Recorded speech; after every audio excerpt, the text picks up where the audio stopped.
Today I have this JABRA Elite 10 and in this video I'm going to show you how to do factory reset for this. So without wasting any time, let's start. So first we have to take the smart device and open the Bluetooth page, and we have to unpair this like this, and I'm going to turn off the Bluetooth here. So now I have to open the lid here. So without taking out the earbuds, we have to press and hold these two buttons for 10 seconds. Then pink light will blink here for some times. So that means this has gone back to factory default. So now I am going to show you here. So you can just notice here, pink light will blink after 10 seconds.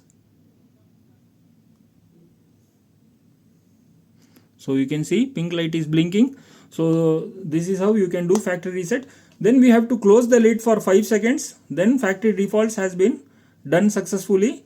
So that's it for this video. I hope you like the video. If you like the video, please do like, share, subscribe to AudioViz 360 and hit that notification bell icon and write comment in the comment section below. Thanks for watching. Bye.